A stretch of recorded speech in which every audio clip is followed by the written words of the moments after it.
you think he purposely called those defenses? I'm not giving him any slack whatsoever. But no, I'm asking you directly. I want to know, do you think that he called those defenses on purpose to make the Jets lose? If you're asking my opinion as to whether or not he blew that game on purpose, I'm going to sit here and tell you yes. So for what reason, though? I don't know.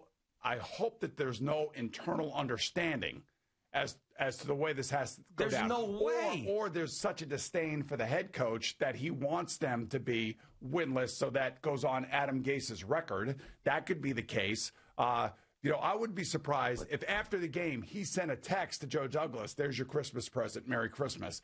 I'm just telling you that from a player's perspective, the players now are going to be inundated on social media, through this radio station, through the print media, the people that cover the NFL, all across the landscape of the NFL, that are going to be saying, your coach threw that game and gave it to the Raiders. But now, if you would have told me that this coaching staff was going to stick through next year, this coaching staff is gone. No, of course I know that, but obviously, but I'm trying to make a point. My point is that if you would have told me that this coaching staff was going to stick through next year and Trevor Lawrence was going to benefit them, then I could maybe understand why he would throw the game. But doesn't his reputation have something to do with this as well? His reputation sucks, actually. No, hold on. But what I'm saying is exactly, once again, playing into my argument.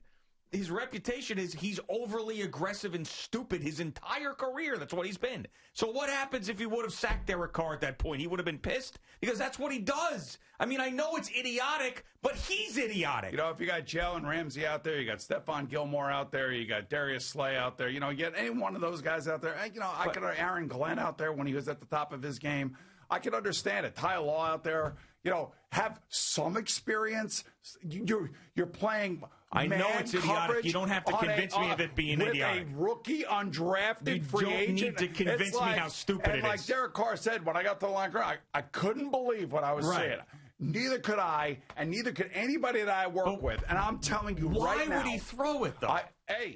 I told you, there's a myriad of reasons.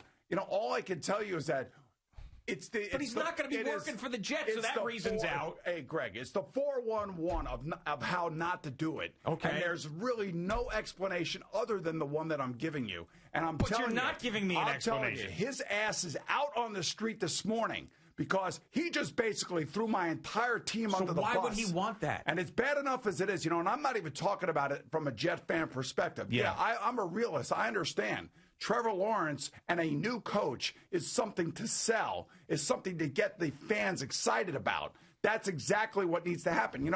Joe Judge is exciting the fans right now. Right. When the Giants go to sell season tickets, if they continue on this path and they continue to look as good as they've looked, and as much as we've said about how this team looks like it's turned a corner, at least from the performance standpoint and from the toughness standpoint and from who they are, you could sell tickets and sponsorships to that.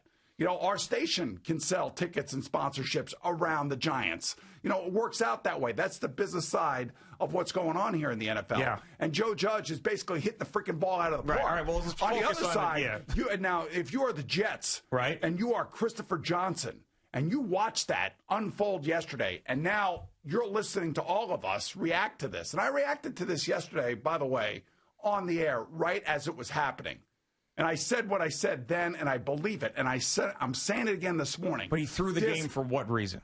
Either to make Adam Gase look bad. And by the way, this also falls on the desk of Adam Gase. Does anybody need to make Adam Gase look worse than Adam Gase makes himself look? See, Adam Gase could have said, Greg, you're doing what? You're doing. He could have called timeout. He could have said, hey, we're not running that damn defense. And it just goes to show you that Adam Gase is not controlling this team. We knew that he never had his hands on the defense. Which is the difference between him and Joe Judge. Joe Judge is going over and coaching the offensive line. The offensive line coach at the time, Mark Colombo, basically goes after Joe Judge on the field and says, we don't teach it that way, or whatever that argument was. What does Joe Judge do? Your ass is out of here. I am the freaking leader. I am telling you this is the way we're doing it, and that's the way you handle it.